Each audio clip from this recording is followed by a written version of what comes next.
আসসালামু আলাইকুম, কেমন আছেন সবাই? প্রচণ্ড গরমে কলিজা ঠান্ডা করা ঠান্ডা ঠান্ডা লিচুর পুডিং, এটা খেলে আপনার মন প্রাণ দুটাই ঠান্ডা হয়ে যাবে। আর এটা তৈরি করা খুব সহজ।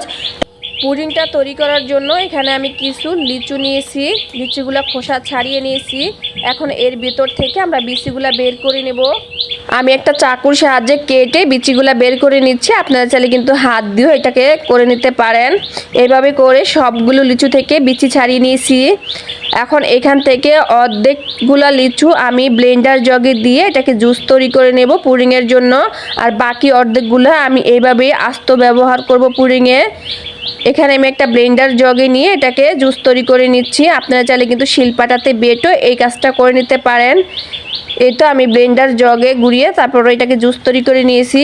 এখন যে পাত্রে পুডিংয়ের মিশ্রণটা রান্না করব ওই পাত্রের উপরে একটা চালনি বসিয়ে এটাকে খুব ভালো করে চেলে নিচ্ছি। অবশ্যই এটাকে চেলে নিতে হবে, তা না হলে যে বাড়তি অংশগুলো এগুলো থাকলে পুডিংটা খেতে ভালো লাগবে না।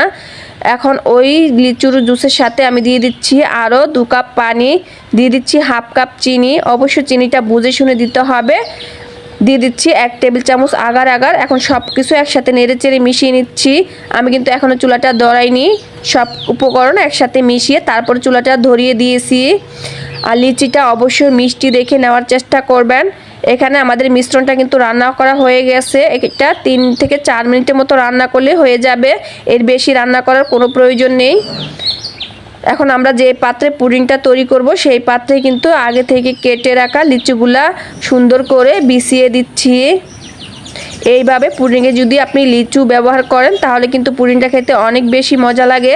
তবে আপনারা চাইলে এটাকে জেলি তৈরি করে কিউব করে কেটেও কিন্তু পুডিংয়ে দিতে পারেন। তবে আমার কাছে মনে হয় ওইভাবে করলে দুটার স্বাদই একরকম লাগে। আর আপনি যদি এইভাবে পুডিংটা তৈরি করেন তাহলে কিন্তু এটা খেতে অনেক বেশি মজা লাগবে। এটাকে আমি নর্মাল তাপমাত্রায় রেখে দিয়েছিলাম, তারপরে 2 ঘন্টার জন্য নর্মাল ফ্রিজে রেখে এটাকে ঠান্ডা করে নিয়েছি। এখন আমি এটাকে চাকুর সাহায্যে চারদিক থেকে ছাড়িয়ে নিচ্ছি। তারপরে একটা প্লেট নিয়ে এটাকে মোল্ড আউট করে নিচ্ছি। মাশাআল্লাহ, পুডিংটা দেখতে অনেক ইয়ামি হয়েছে। আমার বাসার সবাই তো অনেক বেশি পছন্দ করেছে। আমি একটু পুদিনা পাতা দিয়ে সাজিয়ে দিচ্ছি আর একটু কেটেও আপনাদেরকে দেখিয়ে দিচ্ছি এটা কতটা সুন্দর হয়েছে। বন্ধুরা, আপনারা বাসায় কিন্তু অবশ্যই এই লিচুর মৌসুমে এই মজার লিচুর পুডিংটা তৈরি করে সবার মন জয় করে নিতে পারবেন। আজকের রেসিপিটা ভালো লাগলে লাইক, কমেন্ট, শেয়ার করতে একদম ভুলবেন না। সবাই ভালো থাকবেন, নিরাপদে থাকবেন। আল্লাহ হাফেজ।